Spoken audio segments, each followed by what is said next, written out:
Bonjour. On espère que vous allez bien. On vous souhaite une bonne année, avant tout, la santé. Et beaucoup de réussite dans vos projets. N'hésitez pas, 2023, ce sera l'année de la réussite. Aujourd'hui, c'est un grand jour pour nous car on est de retour dans le sud-ouest et on va retrouver notre camping-car. Après 5 mois de galère, il a été récupéré la semaine dernière chez le garagiste. C'est mon père qui y est allé. On va vous montrer ça en vidéo parce qu'il s'est amusé un petit peu à filmer ce qu'il avait vu. Donc on vous laisse avec les images et on se retrouve tout à l'heure avec le camping-car. C'est parti. Donc voilà, nous sommes le 21 décembre, c'est bientôt Noël. Le camping-car est sorti du garage. Je vais vous expliciter un peu les travaux qui ont été faits pour sécuriser l'alimentation des 2 ventilateurs de refroidissement du moteur qui étaient à l'origine du début d'incendie du camping-car de Jen et Victor. Pour mémoire, donc l'incendie avait été provoqué par les relais de puissance des ventilateurs de refroidissement du moteur qui se trouvaient ici et là, au niveau de la boîte à gants du camping-car. C'est un des soucis assez connus sur les C25. Donc je vais vous montrer un peu ce qu'a fait le garage Armand. Il est plutôt très bien fait. Donc, je vous montre ça dans le compartiment moteur. Donc, quand le moteur chauffe, les ventilateurs de refroidissement se mettent en route. Donc il y a celui-ci qui est le principal. Et un deuxième qui vient, un secondaire qui est là derrière. Voilà, il est là. Donc il se déclenche après, en fonction de la température du moteur. Le principe, c'est le premier se déclenche et le deuxième vient en complément si nécessaire. Ce qui a été fait, c'est que la protection et le circuit d'alimentation de ces 2 ventilateurs a été déplacé dans le compartiment moteur, ici devant. Voilà. Donc beaucoup plus accessible. Avec donc depuis la batterie, une protection par 2 fusibles de 60 ampères, sachant que les ventilos tirent entre 45 à 50 ampères au démarrage. Donc le dimensionnement initial des C25 n'est pas suffisant. Donc ce qui a été fait également, c'est ce qu'on voit ici, la gaine noire là. Donc ça, c'est un nouveau faisceau qui a été passé en fait pour le déclenchement du fonctionnement des ventilateurs. Donc vous avez à la fois la protection par fusible et des relais qui eux donnent l'ordre de démarrage des ventilateurs. On voit sur les 2 relais un petit point blanc pour le ventilateur principal et 2 points blancs pour le relais du ventilateur secondaire. Donc là, le circuit maintenant est bien propre et clairement identifiable. Ce que Victor a également prévu, c'est qu'en cas de besoin, il y a possibilité de couper la batterie. En cas d'accident ou de problème sur le camping-car, ils ont la possibilité de déconnecter la batterie grâce à ce coupe-circuit. Donc là, ça coupe la batterie du compartiment moteur. Donc c'est une sécurité supplémentaire. Je vais vous montrer également ce que Victor avait demandé aussi au garage. Donc ici a été rajouté un coupe-batterie pour la batterie de la cellule. Et également, alors je passe sous le siège, on va le voir ici, donc un fusible de protection de 100 ampères qui protège donc l'ensemble de l'alimentation de la cellule depuis la batterie cellule. À noter le professionnalisme du garage. Le camping-car est nickel, très propre. Ils ont mis en état également l'autoradio qui avait du mal à fonctionner en autoradio, donc avec les CD. Donc maintenant ils auront la musique en FM, la classe quand même. Et petit cadeau aussi du garage, le remplacement des essuie-glaces pour pouvoir faire de longues routes sous la pluie, encore que on leur souhaite de ne pas en avoir trop sur leur chemin. Voilà pour aujourd'hui. Alors, j'espère que vous avez apprécié les explications du père de Victor. Nous, on était très heureux de recevoir des nouvelles de sa part pour le camping-car. On est très rassurés. Là, on se tient devant la ferme. Le camping-car est juste derrière nous. Ah là là, je suis trop excité. Et regardez-moi le temps qu'il fait. Ça, c'est pas pour nous encourager à partir maintenant en camping-car. Je sais pas ce que c'est quoi. On va pouvoir constater par nous-mêmes les travaux qui ont été réalisés et voir l'intérieur du camping-car, voir si tout va bien. Le port-vélo, tout ça. Ah oui, c'est vrai. On a plein de nouveautés à l'intérieur. Enfin, plein de nouveautés. On a un porte-vélo et des vélos aussi maintenant. Oh! Oh. Regarde comme il a la classe et tout. Ah ouais, vraiment. J'avais oublié qu'il était aussi gros. Il est énorme.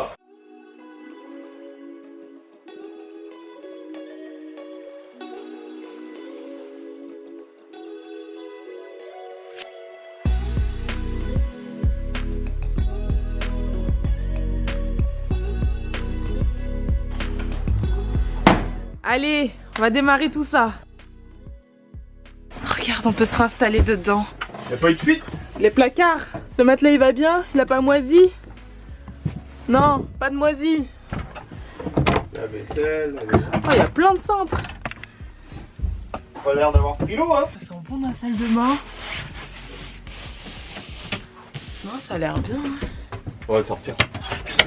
Donc là c'est la phase de préchauffage comme d'habitude. Il faut attendre que les signaux s'éteignent. Ah voilà, il est éteint. Regardez-moi ce beau bruit! Il est encore plus beau qu'avant, je suis trop content. Je suis content et je suis excité. Parce que voilà, depuis le temps qu'on l'attendait, il est là. Et puis en plus on a une petite surprise à l'arrière du camping-car, si vous l'avez vu. Mon père a installé le porte-vélo avec les vélos qu'on a achetés, donc c'est top. J'ai hâte de conduire avec. Il a démarré direct, donc franchement que du positif. Moi aussi je suis hyper contente, j'ai trop hâte de partir sur la route avec. Avec ce beau temps en plus, ça nous met tellement la joie de vivre. On voit qu'il est nickel niveau mécanique, électrique. On a les porte-vélos et il me semble énorme et grand, donc en fait pas de problème de place. Donc c'est super. On va ramener le camping-car près de la maison pour pouvoir faire les derniers travaux dessus avant le grand départ. Et c'est ce que vous allez voir dans cette vidéo.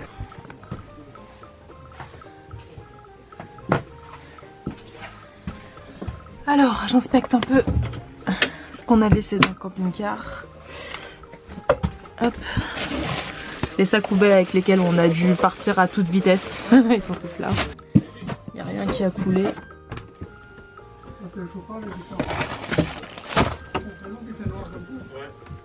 Alors.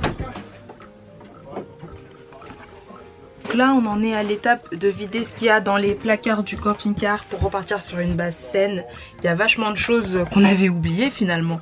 Donc on vide tout, on va nettoyer puis re-remplir. Bien qu'on soit des débutants, il faut vraiment qu'on réfléchisse à prendre des choses vraiment utiles pour camping-car et pas juste sur un délire comme on a pu le faire dans nos précédents voyages. Beau pays.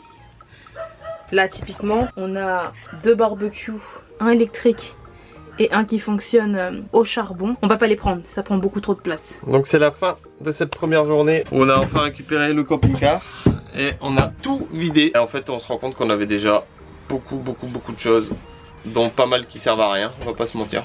Donc on va pouvoir tout réexposer et refaire un nouveau tri, parce que bon voilà c'est ça, hein, quand on a trop d'affaires, qu'on achète trop, on trie, juste pour vous donner une idée. Hein, ça c'est rien que ce qu'on a sorti récemment. Voilà, il y a 2 barbecues dont un électrique alors qu'on n'a pas prévu d'être branché, un gros chauffage, des réchauds, une grosse bâche, un panier de pique-nique. Donc on va tout ramener à la maison et puis on va vous montrer la quantité d'affaires qu'on a et on va trier. Mais franchement c'est rassurant, enfin c'est rassurant. On se rend compte quand même il y a beaucoup d'espace de rangement. Ouais, il y a beaucoup d'espace. Du coup il y a quoi de mettre plein de trucs, mais il faut qu'on soit réfléchi. C'est notre deuxième journée dans le sud-ouest et ce qu'on fait principalement en ce moment c'est du tri. Trier l'ensemble des affaires qui sont issues du camping-car quand on l'a vidé et de ce qu'on a amené. Donc on se débarrasse de pas mal de choses et d'ailleurs on se débarrasse de choses que je voulais garder, telles que mon cuiseur Harry et mon hot peluche. Mais j'ai bien lu vos commentaires et c'est vrai que bon c'est pas très utile de les amener. Voilà, on vous écoute donc. Là c'est ce qu'on prévoit d'installer dans le camping-car. Du coup le nouvel extincteur, ça pour les couverts, ça pour faire des rangements, une étagère à épices. Ici, bon vous connaissez, des coussins, bref. Et je vous montre tout ce qui est prévu dans la cuisine pour le moment. Bon, le tri n'est pas encore fait tout à fait, hein, mais voilà. Et là, c'est ce qu'on ne prend pas pour le moment. Et là, on va aller dans le camping-car pour installer des choses. Eh oui, petit après-midi bricolage. Papa, tu dis bonjour.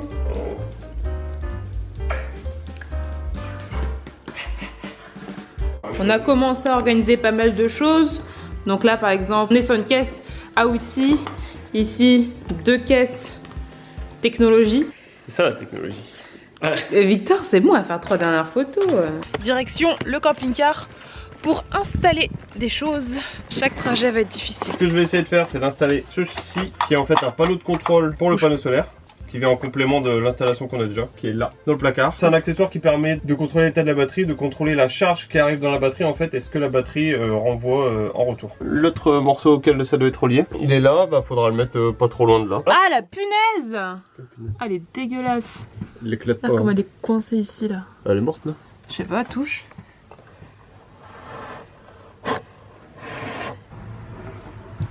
Ah! Elle est toute sèche. Allez, prends avec tes doigts. Non. Prends avec tes doigts. Toi, prends ça avec tes doigts. Ah non, mais t'as pas de courage. Non. Toi non plus d'ailleurs. Moi aussi, je pourrais prendre avec mes doigts. Ah ouais. Ouais. Bah tiens alors, prends-la. Vas-y, tu me mets dans ma main. Non, tu vas me l'acheter dessus. Comme ça.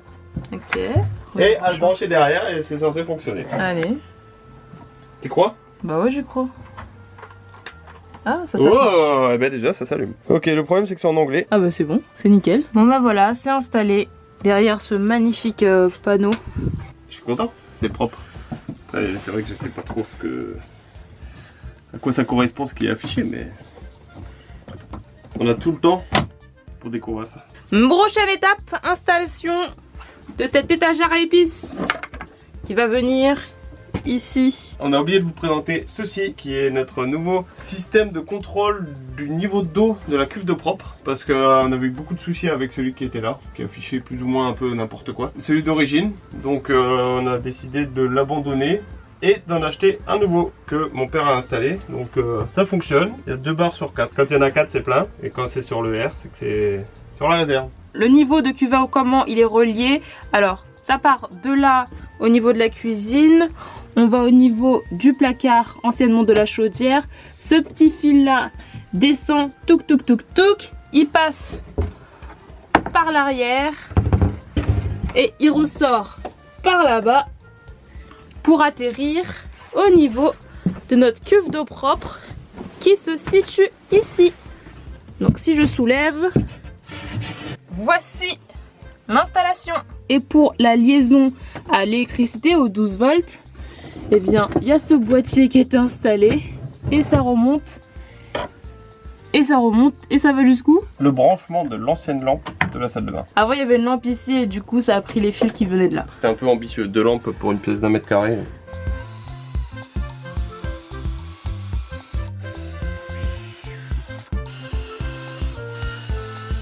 Et du coup, on va utiliser des vis auto-foreuses en inox pour maintenir tout ça.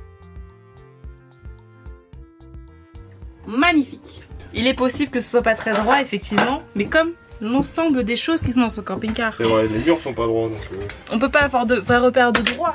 Et la passion détecteur de monoxyde de carbone. On en a déjà un ici, La protection. près de ce qui dégage du gaz, le frigo, le boiler pour les plaques aussi. Et maintenant, on va en mettre un nouveau au niveau de la capucine. Voilà. Pour que ça sonne bien près De nous. de nous. Quand t'endors. C'est les gens qui nous l'ont conseillé d'en mettre un au niveau de la capucine ici. On va mettre là. On va faire un petit test pour voir s'il fonctionne bien. Si on se réveille pas avec ça, c'est qu'il y a un souci. Hein. Et on est déjà mort.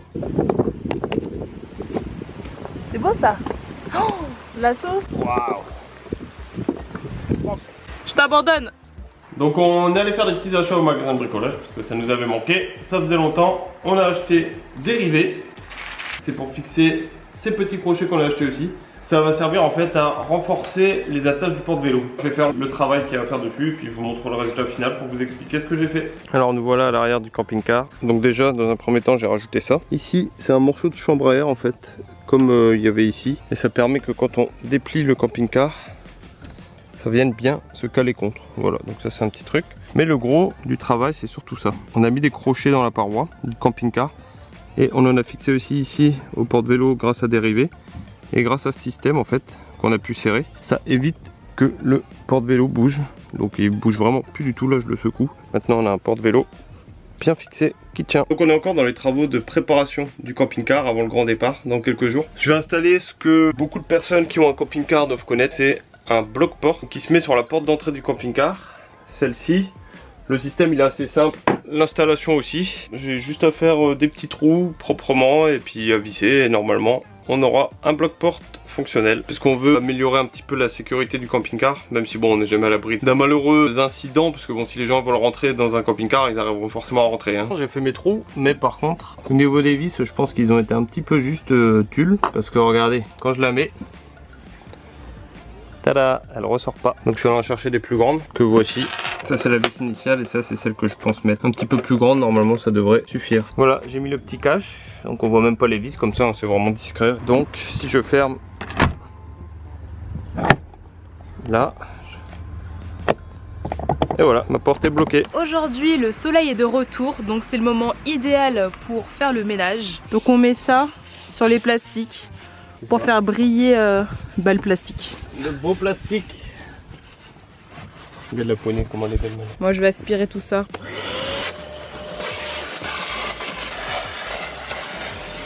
On a une nouvelle bâche occultante pour pare-brise. Il faut savoir qu'il n'y en a pas prévu pour les C25, pour les vieux. Il y a de l'Iveco, du Sprinter, du Ford, du Renault, du Ducato, mais pas de C25. Donc on l'a installé et franchement on est super content.